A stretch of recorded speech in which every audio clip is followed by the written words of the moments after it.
Hello, and thank you for watching this video regarding the 2016 Council on Legislation changes to allow for meeting flexibility. I'm Michele Berg, Deputy General Secretary of Rotary International. In this video, we will explain how these changes made by the 2016 Council on Legislation give clubs the option to amend their bylaws to provide for greater meeting flexibility and frequency. And will provide specific examples of how clubs could implement these changes as part of its strategy to make Rotary more relevant to its current members and the business, professional, and community leaders they wish to attract.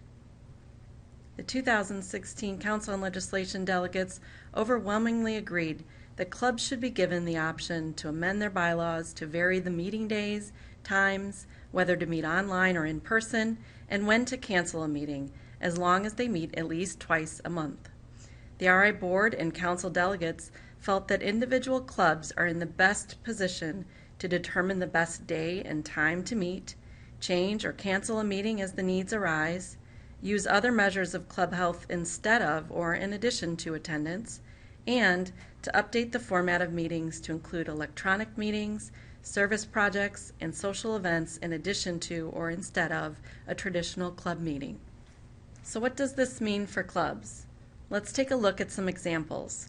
One Rotary Club chooses to amend their bylaws so that they may alternate between a morning and evening meeting every other week to accommodate their schedules of their existing and some prospective members.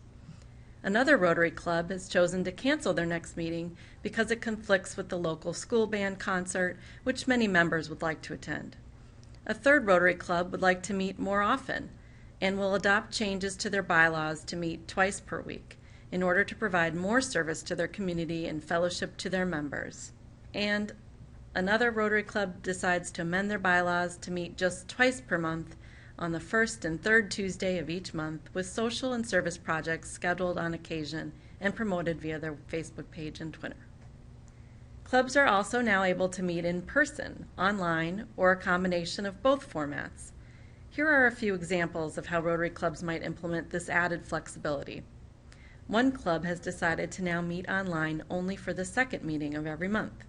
Another Rotary Club will now broadcast their meetings online so that members who cannot attend in person may still observe and participate. A third club agrees to hold one meeting per month in a relaxed atmosphere, such as a pub or restaurant, to encourage more fellowship and social interaction. A fourth club chooses to replace one meeting per month with a service project, like packing meals for the hungry, to engage members and their families. Following the decisions to grant all Rotary clubs more flexibility in how, when, and where they meet, the 2016 Council on Legislation also determined that it was no longer necessary to make a distinction between e-clubs and traditional clubs. E-club members have continuously and effectively provided outstanding Rotary service to their local and global communities, while also giving their members excellent fellowship opportunities. Meanwhile, traditional Rotary clubs are increasingly using digital platforms in new ways to engage their members and their communities. While references to e-clubs have been removed from Rotary's bylaws and the standard Rotary Club Constitution, e-clubs may continue to name and brand themselves as e-clubs to emphasize that they meet exclusively or primarily online. Clubs may also relax or tighten attendance requirements and termination policies for non-attendance. However, clubs are still expected to forward attendance reports to the governor. While this flexibility is available to clubs if they choose to amend their bylaws, a club that wishes to continue to adhere to the traditional requirements regarding meeting format, frequency, and attendance may continue to do so. And while the 2016 Council decisions provide clubs the option of greater flexibility in club meetings, they do not permit clubs to deviate from Rotary's most essential elements.